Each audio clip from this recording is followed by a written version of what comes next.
بسم اللہ الرحمن الرحیم ایاک نعبد و ایاک نستعین۔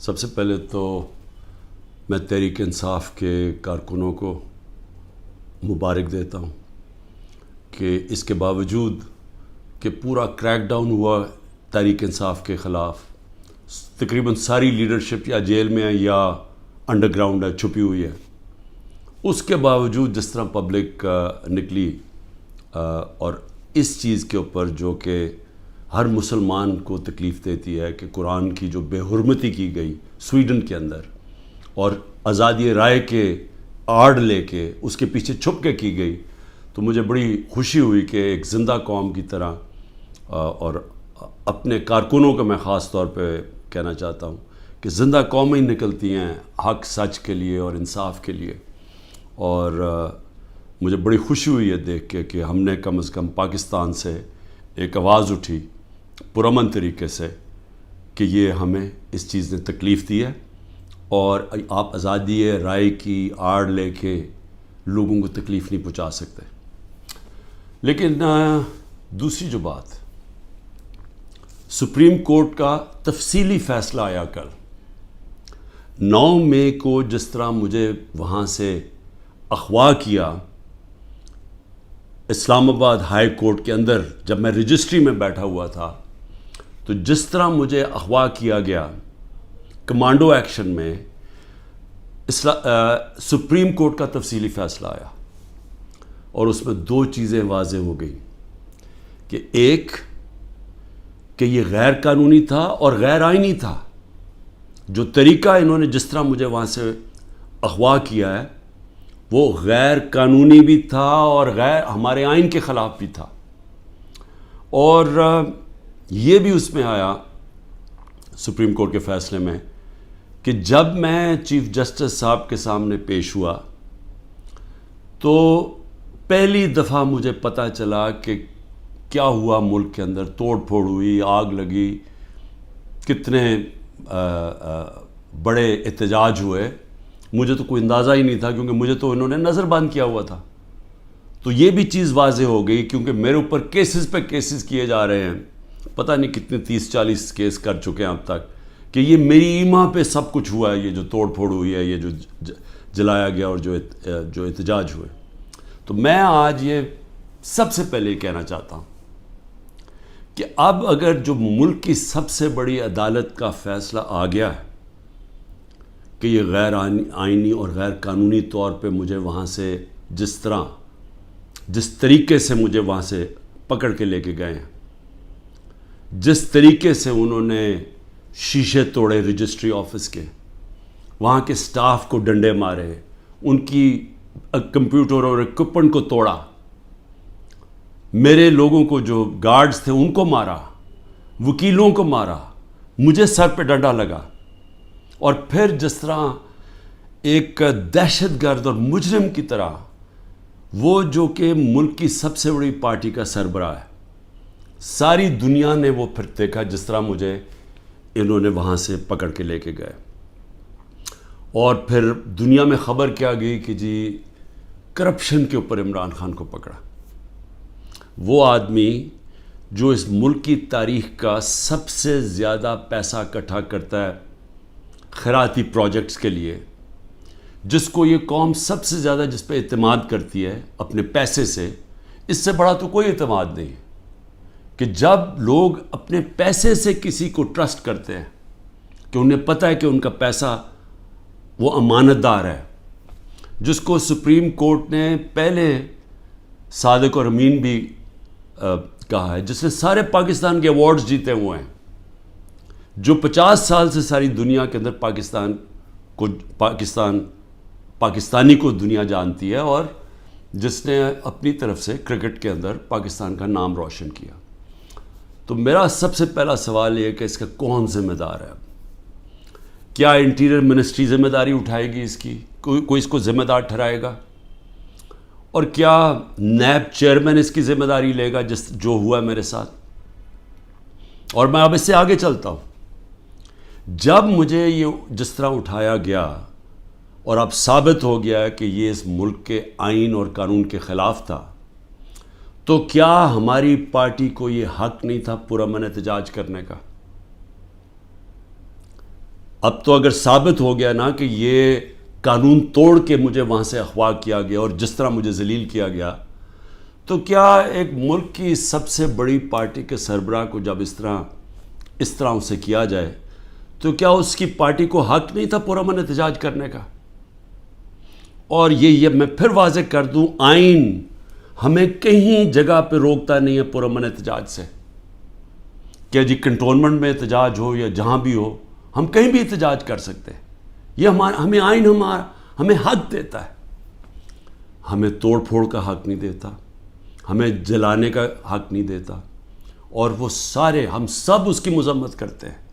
میں نے سپریم کورٹ میں جب مجھے بتایا چیف جسٹس صاحب نے، میں نے اس کی مذمت کی، اور انہوں نے وہ لکھا اپنے آرڈر کے اندر، اور میں نے کہا کہ 27 سال میں آج تک میں نے کبھی اپنی جماعت کو یہ نہیں کہا کہ کسی قسم کی انتشار کے اندر شامل ہو۔ میری سٹیٹمنٹس ہیں، جب ہمارے سے ظلم بھی ہوا 25 مئی کو، جب ہمارے اوپر جس طرح انہوں نے ہمارے ساتھ ظلم کیا کہ ہمیں بغیر کراؤڈ ہے ان کا ڈنڈے مار کے ٹھیک کرو، عورتوں کے اوپر، بچوں کے اوپر جو ہمارے نکلے ہوئے تھے پرامن احتجاج کے لیے، ان کے اوپر جو انہوں نے تشدد کیا، میں نے اگلے دن اسی دن رات کو ہوا، صبح کو میں نے اپنا دھرنا کینسل کر دیا، اور میری اس تقریر سن لیں، میں نے ادھر کہا کہ میں انتشار نہیں چاہتا۔ 26 نومبر کو 4 لاکھ لوگ جمع ہوئے پنڈی کے اندر، اور وہ سارے تھا کہ ہم نے پرامن ایک مارچ کرنی ہے وہاں سے اسلام آباد، وہاں جنہوں نے 30,000 پولیس جمع کر لی۔ تو مجھے پھر پتا تھا کہ انہوں نے ہمارے ساتھ وہی جو 25 مئی میں انہوں نے اس باری پھر وہی کرنا ہے، اور مجھے خوف تھا کہ اتنی زیادہ پبلک ہے اور وہاں خون خرابہ ہوگا۔ میں نے کینسل کر دیا، میں نے اسلام آباد کی مارچ 26 نومبر کو کینسل کی، اور اس کے بعد یہاں 8 مارچ کو جب ہم پرامن ہماری الیکشن کی ریلی نکلنے شروع ہوئی، انہوں نے اس کے اوپر جب حملہ کیا، پھر وہ میں نے ریلی کینسل کی، میری تقریر ہے۔ تو میں نے تو ہمیشہ پرامن احتجاج کی بات کی ہے 27 سالوں سے، تو وہ سامنے آ گیا، سپریم کورٹ کی ججمنٹ بھی ہے کہ مجھے تو جب پہلی دفعہ پتہ چلا میں نے تب کہا، مذمت کی، اور اس کے علاوہ اب یہ جو ہمارے لوگوں کا احتجاج ہے اس کو غداری کہہ دیا گیا ہے کہ ملک سے غداری ہوئی ہے۔ اب میرا سوال یہ ہے کہ غداری کس نے کی؟ کیا ڈنڈے مار کے ایک پارٹی کے سربراہ کو اور اس کے لوگوں کو مار کے اور غیر قانونی طور پہ اغوا کرو، اور پھر ہم سمجھیں کہ جی وہ بھیڑ بکریوں کی طرح چپ کر کے بیٹھ جائے گی پارٹی، وہ احتجاج بھی نہیں کر سکتی، وہ احتجاج کرے تو وہ غداری ہوگی اب، اور ان کو ساروں کو جیلوں میں 48 گھنٹے میں 10,000 لوگوں کو جیلوں میں ڈالا، سینئر لیڈرشپ ساری جیل میں، ابھی ساری انڈر گراؤنڈ ہے۔ 9 مئی سے اب تک ہر روز لوگوں کو اغوا کیا جا رہا ہے، ہر روز لوگوں کے گھروں میں جاتے ہیں، رشتہ داروں کے گھروں میں جاتے ہیں، گھر توڑتے ہیں، پولیس گھر لوٹتی ہے، ساتھ نامعلوم افراد آتے ہیں، چوری کرتے ہیں۔ میاں اسلم اقبال کی بیٹی کے سارا جہیز چوری کر کے لے گئے۔ کل وہاں بنو کا ہمارا ایم پی پختون یار 40 لاکھ کا وہاں اس کے گھر پہ سونا پڑا ہوا تھا، زیور پڑا تھا، وہ چوری کر کے لے گئے۔ یہ کون سی دنیا میں اس کی اجازت ملتی ہے؟ کون سے قانون کے تحت؟ اور صرف سزا مل رہی ہے کہ جی آپ نے 9 مئی کو احتجاج کیوں کیا؟ کیونکہ اب تو واضح ہو گیا نا کہ ہمارا احتجاج جائز تھا، کیونکہ غیر قانونی طور پہ، پھر سے میں کہتا ہوں، آئین توڑ کے مجھے اٹھایا گیا ہے، اور جس طرح اٹھایا گیا ہے اس کا ریئیکشن آنا تھا۔ اور میرا اب اگلا سوال ہے کہ کس نے پلان کیا سب کچھ؟ کیونکہ یہ جس نے بھی پلان کیا، کیا وہ چاہتے تھے کہ یہ ریئیکشن ہو؟ کیا یہ جان کے کیا گیا؟ کیونکہ اور طرح کی بھی تھے، اگر پکڑنا تھا وارنٹ دکھاتے پولیس، میں نے چلنے سے پہلے کہا کہ اب مجھے پکڑنا ہے تو وارنٹ دکھاؤ، پولیس آ کے لے جائے، تو وہاں سے اس طرح بھی، لیکن کیوں یہ جان کے کیا گیا؟ اور مجھے یہ شک ہے پری پلان تھا سب کچھ، یہ ریئیکشن پتہ تھا اس کا ریئیکشن ہونا ہے، اور اس ریئیکشن سے پہلی تیاری کی ہوئی تھی کہ اس کے بعد کرنا کیا ہے، کیسے انہوں نے تحریک انصاف کو کرش کرنا ہے، جو ابھی تک کوششیں ہیں. اور پھر ابھی تک میں آخری 2 سوال پوچھتا ہوں کہ ابھی تک کیوں نہیں انڈیپینڈنٹ انویسٹیگیشن ہوئی کہ جو یہ کور کمانڈر کا گھر جلایا گیا ہے اس کے پیچھے کون تھا؟ کیوں نہیں انڈیپینڈنٹ انویسٹیگیشن؟ کیونکہ یہ کوئی نہیں ہوتا کہ جی آپ ہی فیصلہ کریں کس نے کیا اور آپ ہی پکڑ کے ان کو سزائیں دے دیں. یہ جج، جوری، ایکسیکیوشنر دنیا کے کسی قانون میں نہیں ہوتا. تو کوئی انڈیپینڈنٹ انویسٹیگیشن نہیں ہوئی. ہم ڈیمانڈ کرتے ہیں انڈیپینڈنٹ انویسٹیگیشن ہو. انشاءاللہ ہم ثبوت دیں گے کہ اس کے اندر لوگ گھسائے ہوئے تھے، ایمبیڈ کیے ہوئے تھے لوگ. جس طرح میرے گھر کے باہر پلان بنا ہوا تھا کہ انہوں نے پولیس کے دونوں اسلام آباد آئی جی نے لوگ تیار کیے ہوئے تھے، پولیس والے چند تھے، یہاں لاہور کے آئی جی نے پلان کیا ہوا تھا، اور انہوں نے مل کے یہاں سے گولی چلانی تھی پولیس کے اوپر، انہوں نے پھر پورا اٹیک کرنا تھا واپس. یہ سارا پلان بنا ہوا تھا جو میں نے 22 مارچ کو پبلک کو پہلے بتا دیا. تو یہ بھی ایمبیڈ کیے ہوئے تھے، لوگوں کو اندر گھسایا ہوا تھا ہمارے، کیونکہ ہر جگہ سے، کیونکہ میں نے جب بعد میں پوچھتا گیا کہ یہ ہوا کیا ہے، ہر جگہ سے ایک آئی کہ جی لوگ تھے، کئی لوگ اندر گھسے ہوئے تھے، وہ اشتعال دلوا رہے تھے لوگوں کو. اور پھر ہر جگہ سے ایک چیز آئی کہ جی یہ جو ریڈیو پاکستان جلا، یہ کوئی ماچس کی تیلی سے تو نہیں جلا. جو میاں والی کے اندر جہاز چوک جو سب کو فخر کرتے تھے، وہ سیبر جو لگا ہوا ہے میاں والی میں، اس کو کس نے جلایا؟ ایلومینیم کیسے جل سکتا ہے ماچس سے؟ کوئی پلان ہی تھا نا. تو چلیں ہم غلط ہو سکتے ہیں، لیکن انڈیپینڈنٹ انویسٹیگیشن تو ہونا چاہیے نا اس کا. وہ کیوں نہیں ہو رہا؟ اور مجھے افسوس ہے کہ جو فضا بنائی ہوئی ہے کہ غدار پوری پارٹی کو غدار بنایا ہوا ہے، اس فضا کے اندر یہ نہیں ہونے لگا. یہ جو اس وقت جنگل کا قانون پاکستان میں ہے، یہ نہیں ہوگا. اور دوسری چیز میں سوال پوچھتا ہوں آج کہ جو 25 لوگوں کو شہید کیا گیا، جس میں سے 16 ہمارے پاس ایڈریسز ہیں، باقی 9 غائب ہیں، کیونکہ ہمیں خوف ہے کہ اس طرح یہاں اس وقت خوف پھیلایا ہوا ہے، جو یہ جو ظلم کا نظام بنا ہوا ہے، اس کے اندر وہ پولیس پہنچ جاتی ہے. یہ 16 کا بھی بڑے مشکل سے ڈر کے ان کے رشتہ داروں نے بتایا، ان کے نام دیے ہیں، پتہ دیے ہیں، جو 16 لوگ شہید کیے گئے ہیں. اس کے علاوہ جو 3 لوگ، پہلے میں 2 سمجھ، 3 لوگوں کی ٹانگیں ضائع ہو گئی ہیں، ٹانگیں کٹ گئی ہیں گولیاں لگ کے.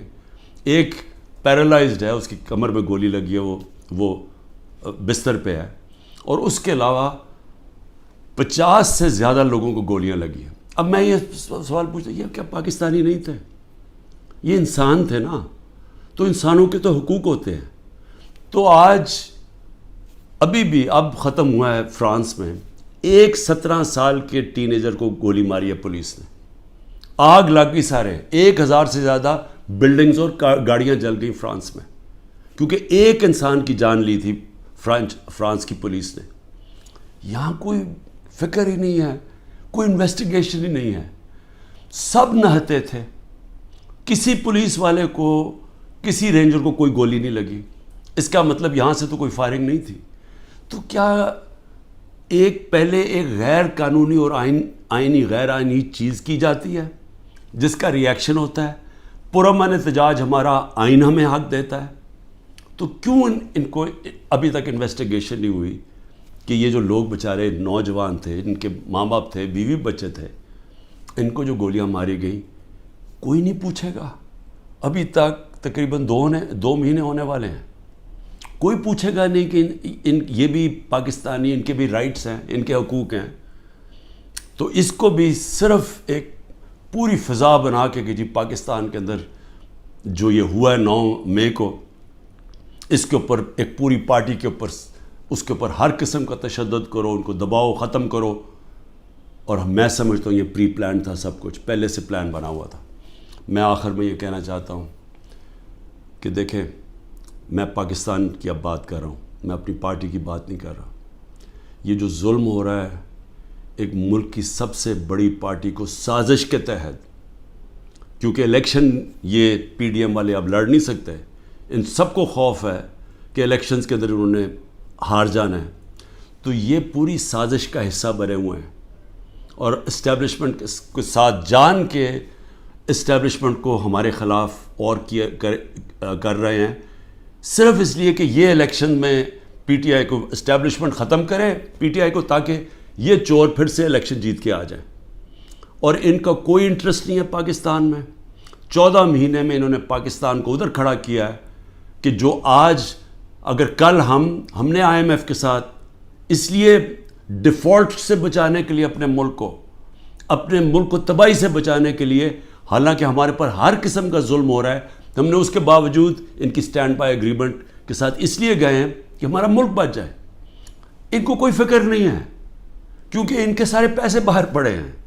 تو میں آخر میں یہ کہنا چاہتا ہوں کہ جس کو بھی اس وقت پاکستان کی فکر ہے، جو اس وقت گیلپ کی سروے آئی ہے کہ ہر 5 میں سے 4 پاکستانی کہہ رہے ہیں کہ ہم غلط راستے پہ نکل گئے ہیں، یعنی پاکستانی میجورٹی جو 80% سے زیادہ پاکستانی کہہ رہے ہیں ہم غلط طرف نکل گئے ہیں، اس کے باوجود کوئی راستے میں کوئی کورس کریکشن نہیں ہو رہا، اور ہم صرف اور صرف ایک 1 پوائنٹ ایجنڈے پہ کہ جی کسی طرح پی ٹی آئی کو کرش کرو تو ملک کے مسئلے حل ہو جائیں گے. اور اس سے کس کو فائدہ ہو رہا ہے؟ کون ہیں وہ لوگ جو اس تباہی سے فائدہ اٹھا رہے ہیں؟ وہ میں آپ کو یقین دلاتا ہوں کہ وہ پاکستان کی اکثریت نہیں ہے. یہ تھوڑے سے لوگ ہیں جو قبضہ کر کے بیٹھے ہوئے ہیں وسائل پہ، جو قانون کے اوپر بیٹھے ہوئے ہیں، اور وہ صرف اور صرف چاہتے ہیں کہ ہمارا یہ جو قبضہ یہ برقرار رہے، ملک جائے بہاڑ میں، کیونکہ ان کے پیسے باہر پڑے ہوئے ہیں. پاکستان زندہ باد.